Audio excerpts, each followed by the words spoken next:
Hello everyone, and welcome to another episode of Rumors of Heresy. My name is Zareth, and we've got a finals match today from the Sandia slaughter in Albuquerque, New Mexico.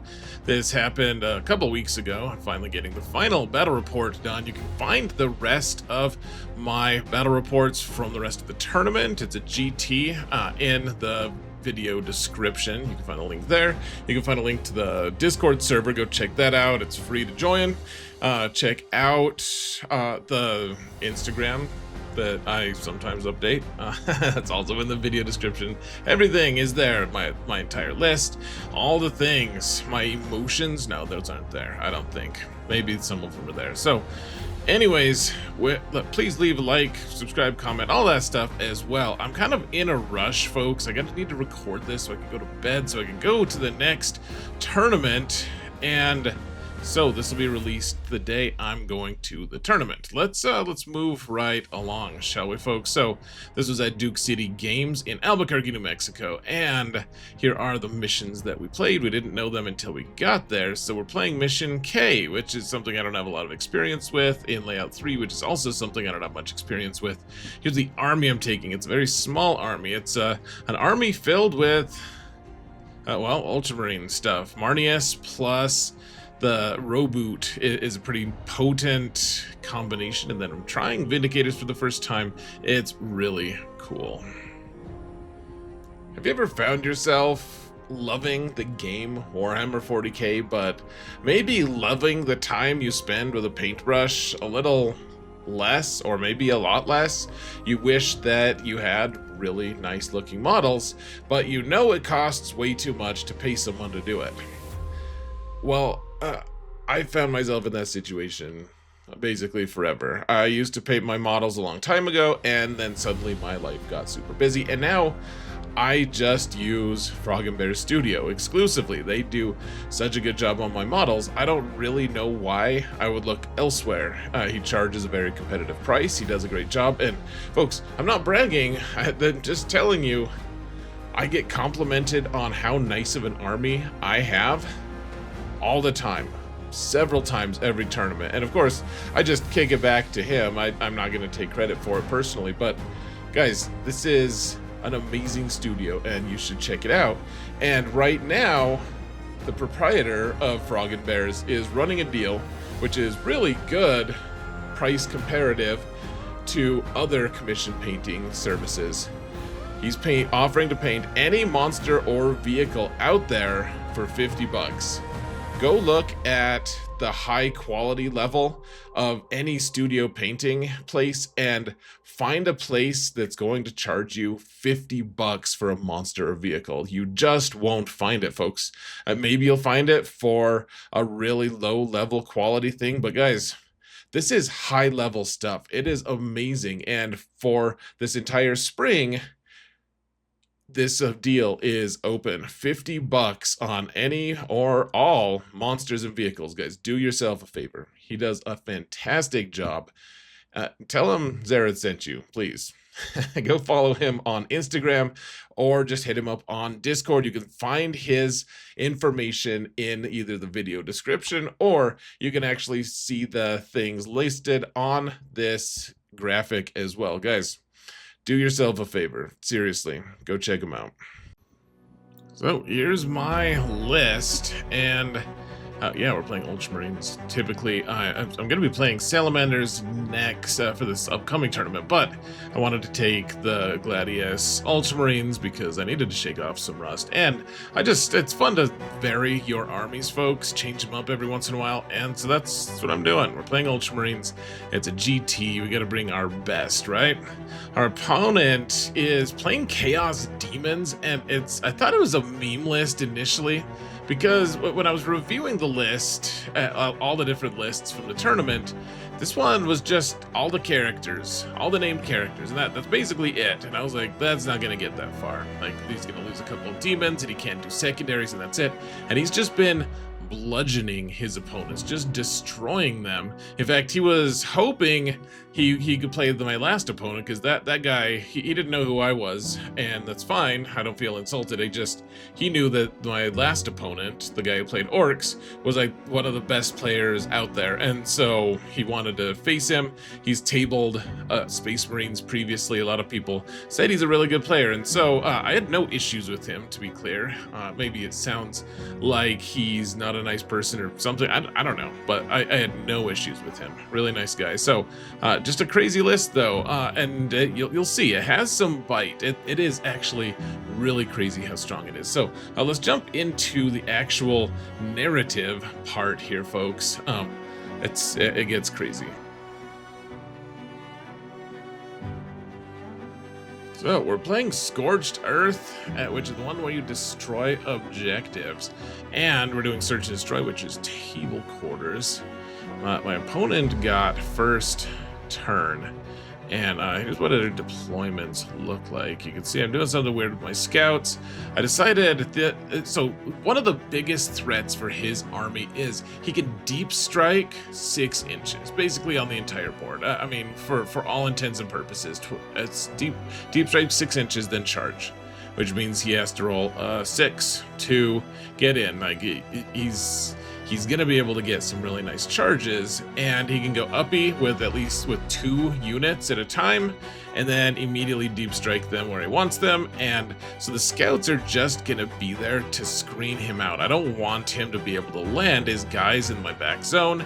If at all possible, we've got Combi Lieutenant who's off of the objective, just waiting to get onto it.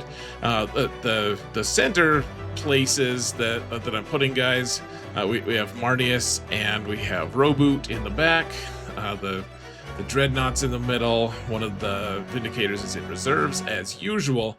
And I mean, the idea here, folks, he's just got a ton of monsters. We gotta kill as many monsters as we can. I mean, that's pretty simplistic, but he's got 3 monsters that I'm particularly afraid of, which are Shalaxi, let's see, Scarbrand, which he's using a Bloodthirster model, but this is Scarbrand, and then Bellicor. Those are the 3 that I'm really scared of. Now, of course, it's very challenging to kill Great Unclean One and Rodagus, but they're not as just terrifying as everything else. The Fate Weaver does some cool shooting, but he's not amazing. He has a Vect aura that I think we both forgot about, actually. I don't think it mattered that much, honestly, but he's the 3 that I'm terrified of. Shalaxi can hit stupidly hard. I didn't realize how hard she could hit, actually. Her rules keep changing. Scarbrand hits ridiculously hard, and of course Bellicor does as well. So we're kind of just trying to tick those 3 down as quickly as we can. So yeah, we're in our table quarters, and he gets to go first. Now, the first turn is so crazy, guys. So he gets Containment and Overwhelming Force, which Containment is, like, one of the questions I had was, how is he going to accomplish secondaries? And he actually does a very good job on secondaries. Containment is a great one for him on turn 1, and so he just moves out here. So he has the Bloodthirster go right here to do Containment, and then he has Fate Weaver go here to do Containment. I don't have anything on objectives, really, so he can't really get Overwhelming Force. But I'll tell you what did happen, folks. You see Shalaxi right here? Shalaxi rolled a 6 for her advance, and she has advance and charge. And so she charges in, and she needed like an 8 or something like that to get into Marneus with a reroll.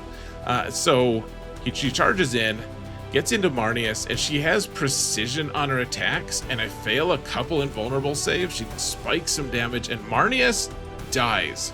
Marneus just dies. He gets precisioned out and dies. The squad is normally 7 men strong, and she actually ended up killing 5 of them. That includes Marneus, so we've got 1 Victrix left and 1 Blade Champion, or whatever they're called, 1 champion from the Company of Heroes, and that's it. Or Company Heroes, that's it. I also failed to, I was trying to Heroic Intervene with Roboute, and he rolled a 3. He couldn't get in, because he wanted to jump in and start swinging on Shalaxi, hopefully killing her on my opponent's own turn. He didn't get in, though, because he rolled a really poor, so he just wasted the 1 CP that I had, and he couldn't get in, and Marneus paid the price. He just died. He didn't get to move. There was nothing about this that worked well for me at all. So, whew, what a crazy first turn. Now, in some ways that was good for me, however, and we're going to skip the green screen thing that I normally do because I'm running out of time. The thing is, I wanted him to do that in some ways.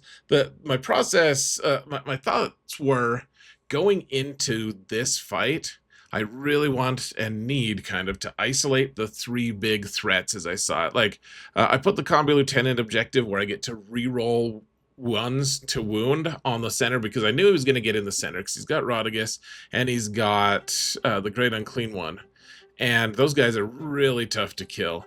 And those two I didn't care about as much. There's a Scorched Earth, so we can only score a maximum of 2 objectives at a time anyways, and so if he's going to stand on his home objective with the Plague Bearers and on his expansion objective with Fate Weaver, which I figured he was, then the center isn't going to score him points. And also, me holding the objective isn't going to hold me points. As long as I've got the expansion and my home objective, it doesn't matter. We're both scoring 10s until we can start setting things on fire, and I want to be able to stop him when he does that. But the biggest thing is we have to kill these guys that can do a crazy amount of damage, like coming in and just punking Marneus. Not many models, not many units in the game could actually manage that. Just killing Marneus. He's got a 4-up Feel No Pain, a 2-up, 4-up, and then a 4-up. It's crazy.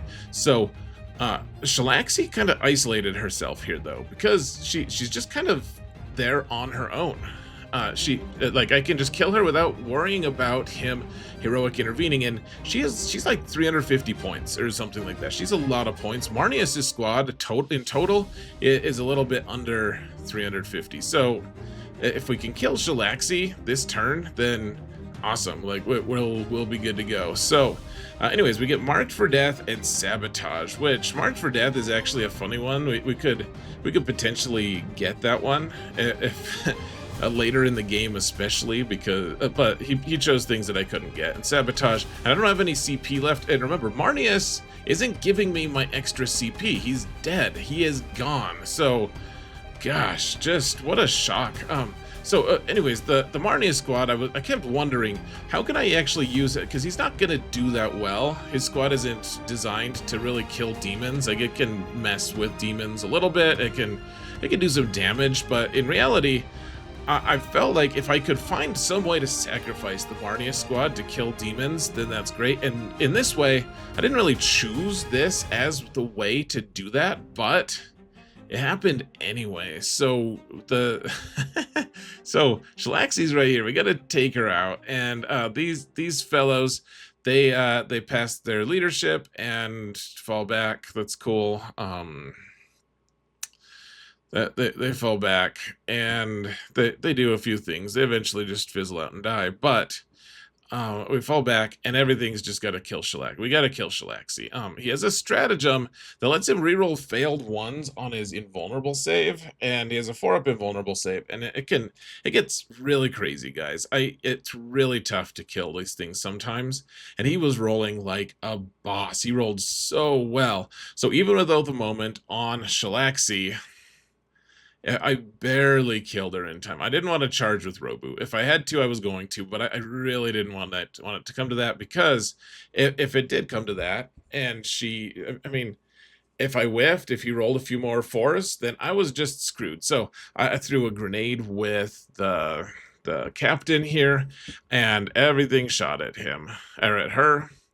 And you know, it's a lot of shooting. It's a lot of shooting, and he just rolled. He bossed his saved so much, but I finally got her at the very last minute. I used all my 100 killer missiles, all of everything. Finally got her down. Even some intercessors were shooting. Just pure madness. We got her though. Thank goodness. Now these incursors here are just castling in the building like I normally do. Here, I think maybe we zoom in. Yeah, okay. So yeah, there's Shalaxi. You can see the Be'lakor and his buddies are just hanging out on the objective. I don't really care. They're gonna score on it, but it doesn't matter that much to me. We needed to needed to kill Shalaxi, and we did. So yay. Yeah, so the Intercessors are right here, and they're just doing the castle thing, so they can't be charged unless you go all the way around to charge them, and so they're going to sabotage, is what I'm thinking. Like, he's not going to sacrifice one of his big guys to come all the way over here and charge my guys, right? Like, I was pretty sure. So, anyways, that was it. We killed Shalaxi. That's 1 out of 3 big ones gone. I scored nothing this turn, though. Of course, sabotage. We're still pending. He got containment, so it's 6-0. Then, of course, he gets 10 for his primary, and he gets assassination to defend stronghold. Of course, I've got the combi. I keep calling him a combi. The Gravis captain is right here. We have Roboute right here. Those are the 2 leaders that are available. I guess the combi lieutenant is also right here. So he's got a few options for assassination, and so once again, he's got a good situation. He decides to go uppy with both Scarbrand and Be'lakor. And so I don't have, we gotta get ready for a few turns without pictures here, folks, because it's really intense and I really wanted to focus. So Be'lakor deep strikes right here and shoots the combi lieutenant. I keep calling him that, the Gravis captain. Shoots the Gravis captain. He just whiffs on all his saves, and even though I kind of don't think that 1 barrage from Be'lakor should kill him, it does. He just dies. So it gives assassination. Be'lakor then does a 6-inch charge, charges and kills all 5 Intercessors, and stops me from getting sabotage, sticking me with sabotage for the next turn. And remember, I don't have the best CP economy right now, so what a mess. So Be'lakor is over here, towed into the zone though, at least, and he kills the combi, the Gravis captain. Scarbrand, he couldn't decide where he wanted to land him, so he ended up just stashing him right here in the back, which I don't think is a bad idea, because then he can go uppy again and charge the next turn. And one thing I will note here, folks, is I forgot, like, he transitioned from shooting to charging so quickly that I just didn't remember until the end of his charge phase that I was going to rapid ingress. And I don't think that was on him. I should have remembered it, but I wanted to rapid ingress my jump Intercessors, and that didn't happen because because I forgot and because he moved so quickly. So anyways, Be'lakor just stopped me from scoring at all on turn 1, just 0 scoring, but we will score on our objectives for a couple turns here now. So extend battle lines and no prisoners. Those are 2 that I can definitely try to get. Extend, which is automatic. No prisoners we can get if we kill things. So we put the moment on Be'lakor and on Rodagus. Be'lakor first, though. Rodagus is easier to kill. He's tough 13, so that's tough to kill, but he's got a 4-up save and a 6-up feel no pain, as opposed to the Great Unclean One, who has a 4-up invulnerable save, then a 4-up feel no pain. So Rodagus is easier to take out, and frankly, I'd rather try to kill the easier one to take out first. So first we want to kill Be'lakor, though, of course. And that's essentially what happens. We're able to take both of them out. I get the second Vindicator in over here on the top, so I have line of sight, and the Predator is able to shoot, and I think this guy also had line of sight to shoot. So I think between the 2 Vindicators and the Predator. Oh, and the Intercessors also took 3 wounds off with their Haywire mine, so he was already at 17. And I managed to kill Be'lakor. He didn't roll nearly as well this time, so he died. And then I think I even got a few shots off. I think the Ballistas moved up here, and I was able to get a few shots off on Rodagus. I spiked a few damage rolls, and then I had Roboute. He came over here. He charges Rodagus, kills him. The Great Unclean One. So these guys are all like kind of in the center right now. And the Great Unclean One, I was thinking of charging the Great Unclean One with the Ballistas Dread, just so we couldn't rapid ingress or heroic intervene on Roboute. But I decided not to. I was like, I don't want to lose my Ballistas this turn. That would suck.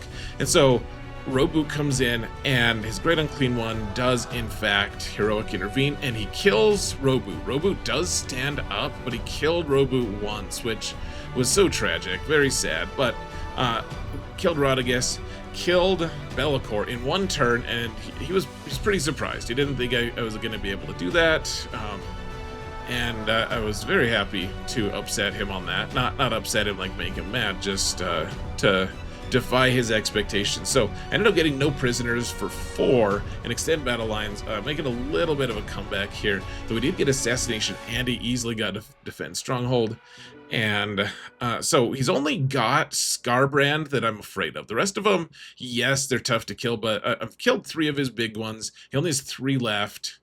And so Roboute, you can see the graphic I'm just showing. Roboute's right here in the middle. Scarbrand just comes out and basically just charges Roboute. So I'm sorry that we're still stuck on these photos, but Scarbrand comes out and finishes off Roboute, and I think the Great Unclean One actually killed the Ballistus Dread, and so Fate Weaver comes over here, tries to shoot the Predator that's over here. I don't think he quite did it. So anyways, we're just kind of moving quickly here, guys. So Scarbrand is over here, Roboute's gone. He's dead. Reboot, Robot, whatever his name is, he's gone. You see the scouts did their uppy move just so that they could. They're doing some kind of secondary objective, that's why you love scouts so much. And he doesn't have an army that can screen me out, so the scouts just hanging out here. You can see the Fate Weaver tried to kill the tank, and he got fairly unlucky, and then he tried to,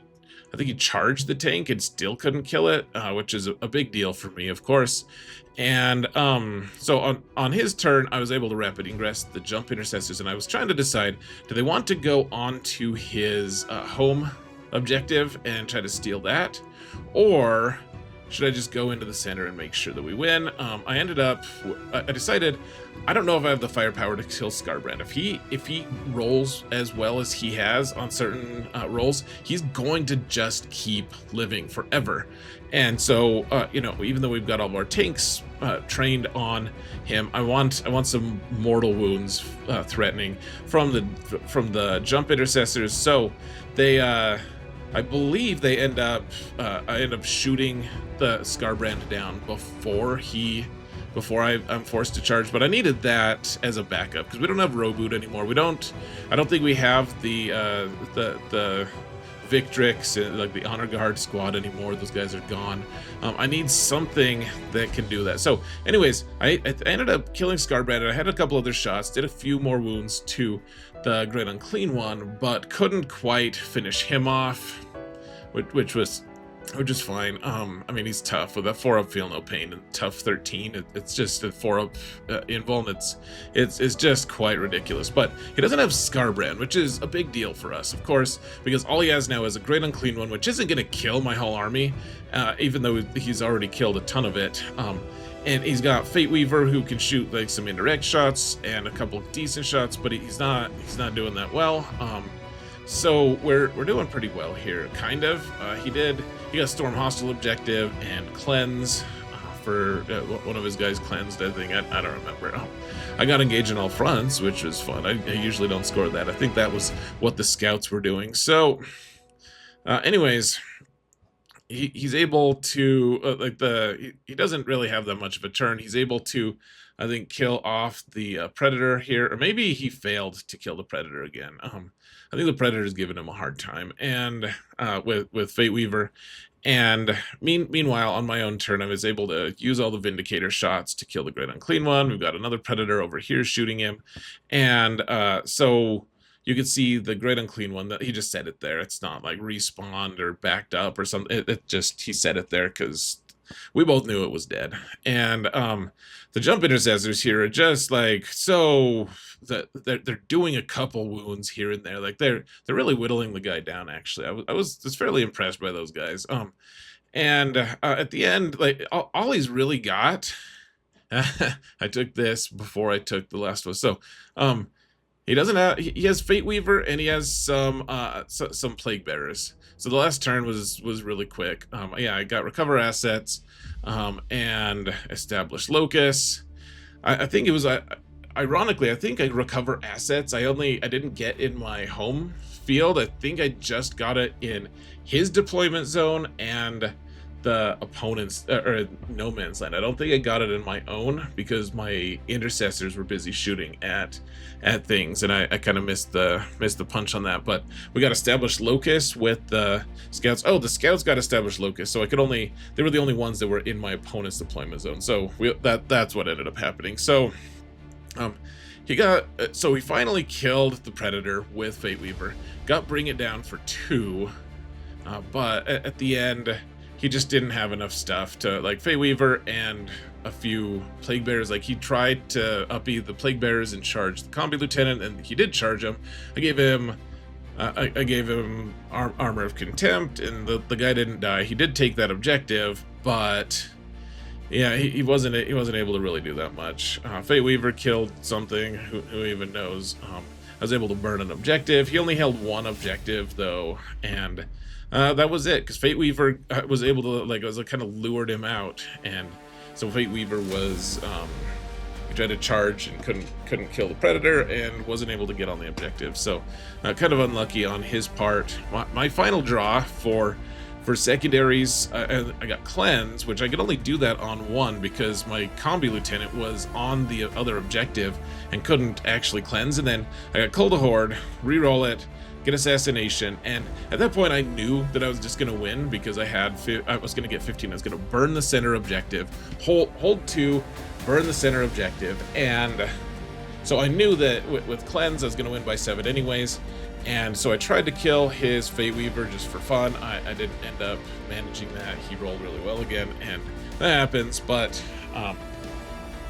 yeah, it was over at that point. So 77 to 69 for the final after painting scores.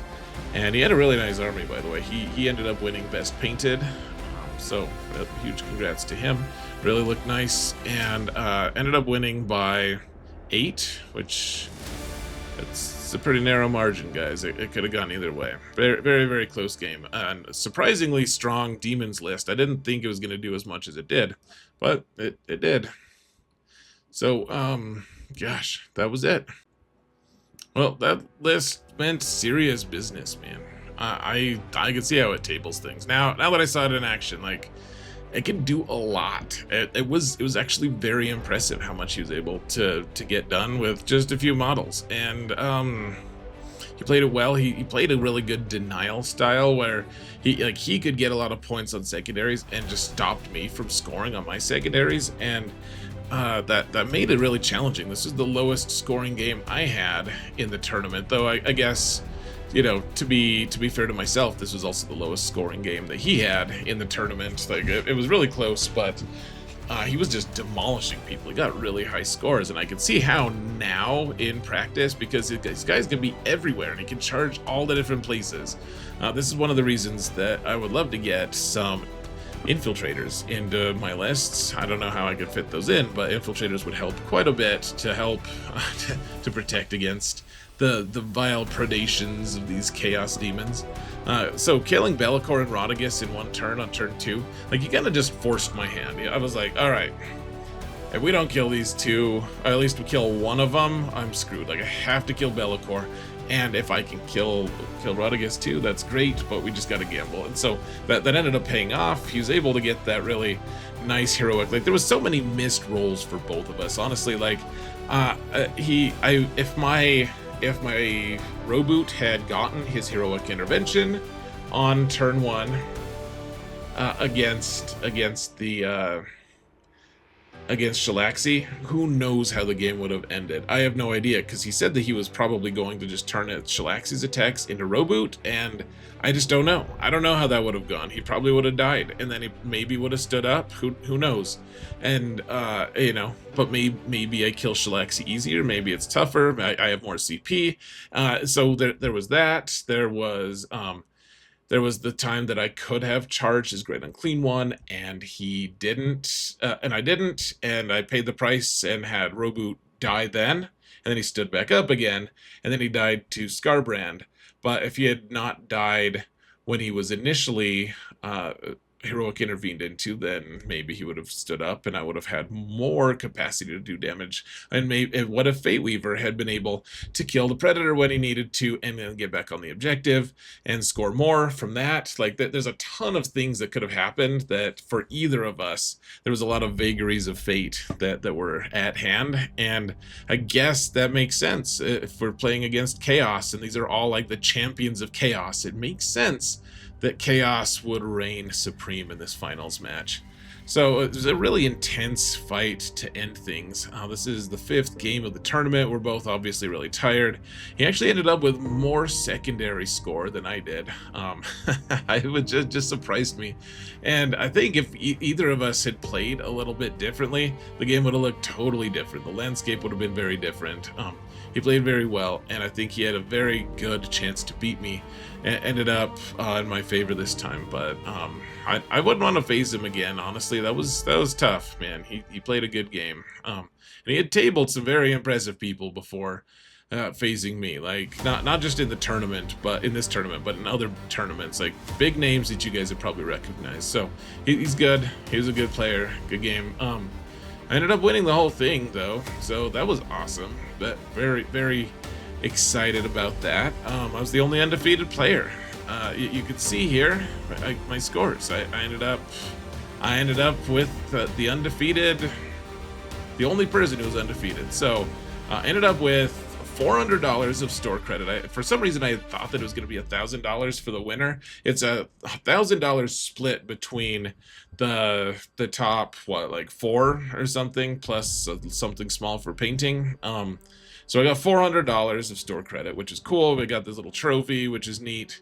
And then I got 6 boxes of dudes. You can see the Impulsor box that's actually going to be used tomorrow in the tournament today for you guys. I got a bunch of other stuff. Kind of crazy that just 6 boxes is $400. I actually owed them. They were like, okay, well, cool. You owe us $9 after I pick. I was like, God. Like, even when I win $400, I have to pay. So, anyways, it was a very pleasant tournament. A lot of cool guys. I had no issues with anyone there. Very well-run tournament. I would love to go again. So we'll be looking out for that next tournament next time. So the next event, I have this Collector Mania Rogue Trader tournament. When you guys can follow along on Instagram. I hope that I am posting on that thing. And you can watch my progress there. You can go to the video description. I'll leave the link to that tournament there. And then we got the team tournament coming up. We got the Mountain West Classic, which is in Ogden, Utah. And then there's a GT in Laramie. And then I think I've Jedi mind tricked my wife into letting me go to a back-to-back GT. So going to the GT in Omaha, Nebraska in July as well. And then there's the August Open that my face is blocking in